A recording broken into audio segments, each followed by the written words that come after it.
Good morning friends, welcome back to our channel. Thumbnail দেখে নিশ্চয়ই বুঝে গেছো আজকের ভিডিওটা কী নিয়ে হতে চলেছে। হ্যাঁ ফ্রেন্ডস, আজকের ভিডিওটা যেটা নিয়ে এখন সেটা কেনার জন্যই যাচ্ছি। সকাল সকাল দেখো আমি রেডি হয়ে যাচ্ছি। আমি এই জামাটা পরেছি দেখে আমার সোনামা এত কাঁদছে, আমার কোল থেকে নামছেই না। মানে এটাও খুব বোঝে, যতই ছোটো হোক এটাও অনেক ভালোভাবে বোঝে যে আমার মা শাড়ি পরেছে বা জামা পরেছে মানেও আমার মা কোথাও যাবে। এটা ভেবেও কোল থেকে একদম নামে না, দেখো একভাবে কেঁদে যাচ্ছে। ওকেও আমাকে রেডি করতে হবে, আগে আমি রেডিটা হয়ে যাই তারপরে ওকে রেডি করে দেবো।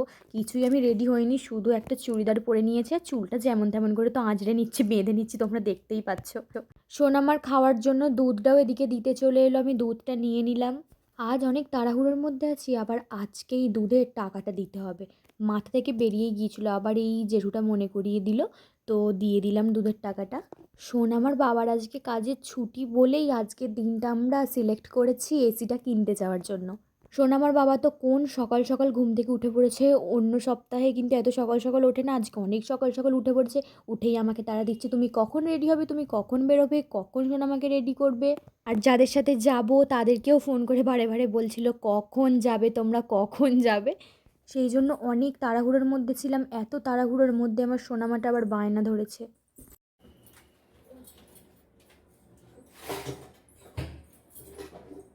দুধটা যখন দিয়েই গেল তখন ভাবলাম দুধটা জাল দিয়েই তবেই যাব। দুধটা জাল দিয়ে দিলে দুধটা নিয়ে যেতে পারবো, কারণ ফিডিং বোতলে করে নিয়ে গেলে ওকে রাস্তাতে খাওয়াতে পারবো। যদি আমাদের আসতে বাড়ি ফিরতে অনেক দেরি হয়ে যায় তো খিদেও পেয়ে যাবে। কিন্তু সে তো বুঝে গেছেই আমার মা কোথাও যাবেই যাবে। দেখেছো কীরকম ওর পিছনে পিছনে ঘুরছে, আমি যেদিকে যাচ্ছি সেদিকে, যেদিকে যাচ্ছি সেদিকে। ওই দেখো বেরিয়ে চলে আসছে আবার, দেখেছো কীরকম পিছনে পিছনে ঘুরছে। ভাবছে আমার মা, আমি যদি একটু আমার মাকে ছাড়ি আমার মা হয়তো এই চলে যাবে, এই চলে যাবে। এই দেখো রাগ, দেখেছো আমার সোনামাটা এত রাগী, এত রাগী হয়েছে। আমি তো মানে ভাবতেই পারি না যে এইটুকু মেয়ের এত রাগ হতে পারে। ওর রাগ দেখে আমি যেন অন্যান্য অনেক লোকে অবাক হয়ে যায়। মানে রেগে গেলে দেয়ালে মাথা ঠুকবে, নিজের গালে নিজের চড় মারবে, মাথা চাপড়াবে, মানে কী করবেও ভেবে পায় না, মানে এতটা পরিমাণে রেগে যায়।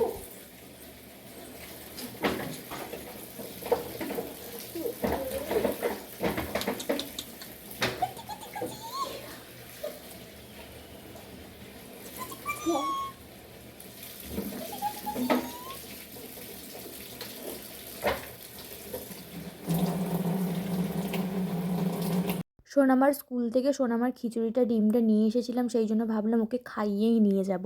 কারণ যদি আসতে বেলা হয় তত মানে অত বেলায় তো আর খিচুড়িটা তো মানে ভাতেরই মতো, অত বেলায় তো আর এটা খাওয়ানো যাবে না, আর ডিমটাও অতটা বেলায় খাওয়ানো যাবে না যদি আমাদের আসতে অনেকটা বেলা হয়ে যায়। তো হজম করতেও তোর কষ্ট হবে না যদি অনেকটা বেলায় খাওয়াই, সেই জন্য ভাবলাম দেরি হয় হোক কিন্তু আমি আমার মেয়েকে খাইয়েই নিয়ে যাব।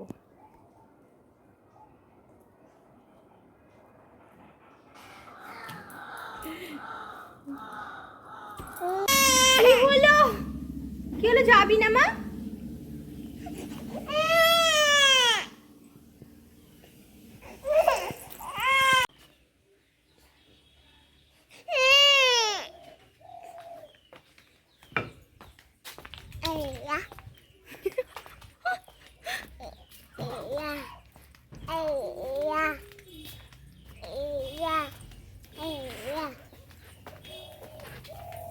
সোনামাকে নিয়ে বাড়ি থেকে বেরিয়ে কিছু দূর হেঁটে হেঁটে গেলাম, ভাবলাম যে রোডে গিয়ে টোটোতে উঠে দোকানের সামনে নামবো, আর যাদের সাথে যাব তাদের সাথে ওখানেই মানে আর কি ওখানেই দেখা হয়ে যাবে, ওদেরকেও দোকানের সামনেই যেতে বলেছিলাম।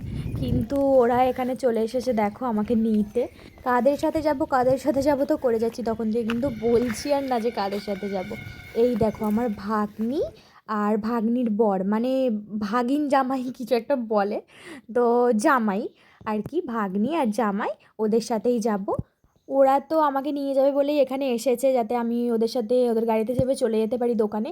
কিন্তু আমার তো এখানে অনেক ভয় লাগছিলো, আমি জামাইকে বলছিলাম যে না চলো আমি টোটোতে উঠে দোকানের সামনে নেমে পড়বো, তোমরা চলো এরকম বলছিলাম। কিন্তু জামাই বলছিল যে না মামি তুমি চেপ করো, আমি ঠিক নিয়ে চলে যাব। আমার ভয় লাগছিল, কারণ দেখো জামাইও একটু হেলদি আছে, ভাগ্নিও একটু হেলদি আছে, আর আমিও হেলদি আছি, তার মধ্যে সোনামা ছিল।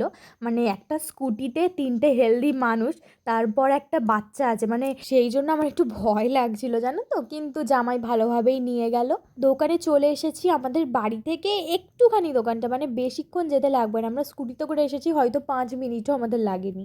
এদিকে তো আমরা দেখছিলাম যে কিরকম কি এসি আছে। আমার সোনামার বাবা আমাকে যেরকম যেরকম বলেছিল যে এই কোম্পানির আছে কি সেই কোম্পানির আছে কি, জিজ্ঞাসা করবে কোন কোন কোম্পানির এসি আছে। তারপরে আমি তো ওরকমভাবে বলতে পারছিলাম না, সত্যি আমি কিছু বোঝাতে পারছিলাম না ওই দাদাটাকে, যেই দাদাটা আমাদেরকে সব কিছু বোঝাচ্ছিল এসির সম্বন্ধে। তো সোনামার বাবা ভিডিও কলে ছিল, সোনামার বাবার সঙ্গে দাদাটার সাথে কথা বলিয়ে দিয়েছি। আমরা সবাই মিলে একটা এসি ফাইনাল করে ফেলেছি যে কোনটা নেব। তারপরেই ফাইনাল করার পরেই আমাদের জন্য চলে এলো চা। তো এখানে বসে একটু চা খেয়ে নিলাম। বিল করে পেমেন্ট দেওয়ার সাথে সাথেই আমাদের এসি কিন্তু তুলে দেওয়া হলো টোটোর মধ্যে। পুরো ডেলিভারি দেওয়ার জন্য বেরিয়ে গেছে, ওই দেখো ওই টোটোটা যাচ্ছে। সেই জন্য আমরাও স্কুটি নিয়ে সঙ্গে সঙ্গে বেরিয়ে পড়লাম, কারণ বাড়িটা তো ওদেরকে মানে দেখাতে হবে, সেই জন্য বেরিয়ে পড়লাম। মানে কাছেই তো, সেই জন্যই আমরা গেলাম, দূরে হলে যেতাম না, কাছে বলে সেই জন্য ভাগ্নি আর আমি চলে গেলাম স্কুটিতে করে বাড়িতে, ওই দাদাটাকে দেখিয়ে দিতে যে আমাদের কোনটা বাড়ি। আমরা তো এদিকে স্কুটিতে ঘুরে ঘুরে খুব মজা নিচ্ছি একটু, আর ওদিকে সোনামা তো তার জামাইবাবুর কোলে বিন্দাস ঘুমাচ্ছে। যখন থেকে দোকানে মানে দোকানে গেছে আর তখনই ঘুমিয়ে পড়েছে সোনামা, ওর জামাইবাবুর কোলেতেই তখন থেকে আছে।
এখানেই শেষ নয়, আমাদের আবার যেতে হবে বাজারে। বাজারে গিয়ে আমাদের অনেক কিছু কেনার আছে, সেগুলোও করতে হবে। আর সোনামা তো ওখানে ওর জামাইবাবুর কাছে আছে। এই দাদাটা তো ডেলিভারি দিয়ে দিল, ডেলিভারি দেওয়ার পর আমার হাতে সমস্ত কাগজপত্রও দিয়ে দিয়েছিল। আর এই দেখো আমি দেখলাম যে মা এখন রান্না করছে। চলো আবার চলে যাই স্কুটিতে করে সেই দোকানের সামনে, কারণ জামাইকে আর সোনামাকে নিতে হবে, আবার বাজারের দিকে যেতে হবে সবাই মিলে। আর এই দাদাটা দেখো আমাকে সই করতে দিয়ে পেন ভুলে চলে গেছে, আবার ছুটে গিয়ে দাদাটাকে পেনটা দিয়ে দিলাম, পেনটা দিয়ে আবার স্কুটিতে উঠে চলে গেলাম। এত রোদ ছিল না, তার উপর এই দেখো রাস্তাতে জ্যাম। এখন ওই দুপুর 1টা 1:30 মতো বাজে। এখন এতটা ভিড় রাস্তায় থাকে না, কিন্তু একটা দুর্ঘটনা ঘটে গিয়েছিল যার জন্য রাস্তায় অনেক ভিড়। আর এটা হচ্ছে আমাদের ডোমজুর হসপিটালের সামনেটা করে। প্রথমে তো আমরা কিছুই বুঝতে পারছিলাম না এখন কেন এত জ্যাম আর হসপিটালে কেন এত ভিড়। তারপর দেখলাম একজন মহিলাকে, অনেকগুলো মহিলা একটা টোটোর মধ্যে বসে ধরে আছে। সেই মহিলাটা তো বুক চাপড়ে অনেক কান্নাকাটি করছে, টোটো থেকে ঝাঁপ দেওয়ার মতন করছে। তারপর বাজারের ভিতরে এই বাসনের দোকানটায় গিয়েছিলাম, আমার একটা মিক্সার নেওয়ার ছিল, সেই জন্য মিক্সারটা কিনতে গিয়েছিলাম। গিয়ে শুনলাম যে একটা 7 বছরের বাচ্চা মেয়ে নাকি টোটোর তলায় চাপা পড়ে মারা গেছে। সেই জন্য মেয়েটাকে হসপিটালে আনা হয়েছিল, হসপিটালে সেই জন্য অত ভিড়, রাস্তাঘাটে সেই জন্য অত ভিড়। আর যেই মহিলাটাকে ওরকমভাবে টোটোতে বসিয়ে নিয়ে যাওয়া হচ্ছিল, সেই মহিলাটার নাকি ওই বাচ্চাটার মা। মানে বাচ্চাটাকে যখন ডাক্তারে বলে দেয় যে সে আর নেই, তারপরেই মাটাকে নাকি বাড়ি নিয়ে যাওয়া হচ্ছিল, তখনই মাটা ওরকম করতে করতে যাচ্ছিল। ভিডিওটা এখন এডিট করছি তো মানে বোঝাতে পারবো না গো আমার কি হচ্ছে।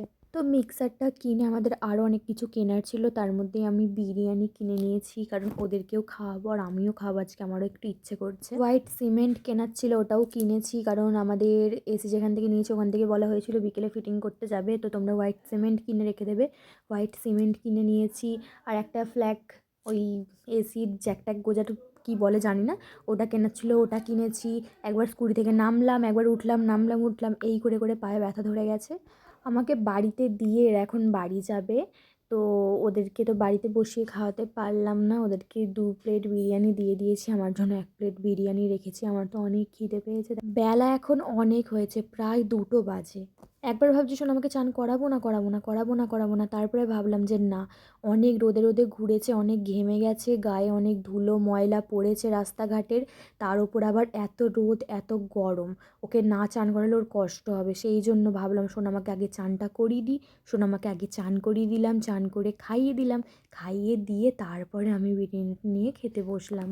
ওদের বিরিয়ানির প্লেটে কি ছিল আমি জানি না, কিন্তু আমার বিরিয়ানির প্লেটে তো লেগ পিস ছিল, আমার তো দারুণ লেগেছে, বিরিয়ানিটা খুব ভালো ছিল, আর লেগ পিসটাও মানে সাইজটা বড়ই ছিল। খাওয়া দাওয়া করে উঠে একটু স্প্রাইট খেয়ে নিলাম। শরীরটা এতটাই ক্লান্ত মনে হচ্ছিলো একটু শুই, কিন্তু শুতে গিয়েই দেখলাম আমার চুলটা ভিজে, তাই আর শুলাম না, সোনামাকে নিয়ে বসে বসে একটু ফল খেলাম। আর তারপরে এই দাদাগুলো চলে এলো এসিটা ফিটিং করার জন্য। দেখো এই দাদাগুলো কিন্তু এসিটা বার করে সেগুলোর মধ্যে কী সব করছিল, আমি তো কিছুই জানি না, তোমরা বুঝতে পারো কি দেখো, আমি তো এসব ব্যাপারে কিছু জানি না, অনেক কিছু মানে এরা অনেক কিছু এনেছিল, এগুলো দিয়েই ফিটিং করবে, এগুলো ওর মধ্যে লাগাবে না কি করবে আমি জানি না।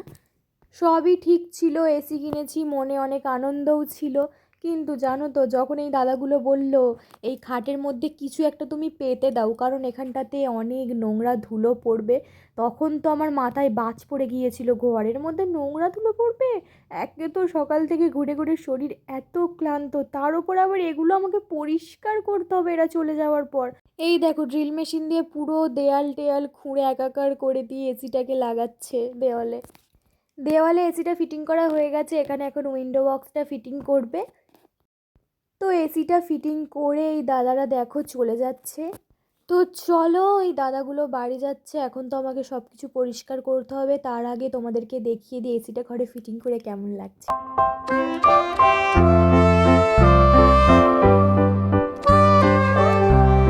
এতক্ষণ তো তোমাদের বলাই হয়নি আমরা কি এসি নিয়েছি, এই এসিটা হচ্ছে প্যানাসনিকের আর এটা 1.5 টনের ছিল।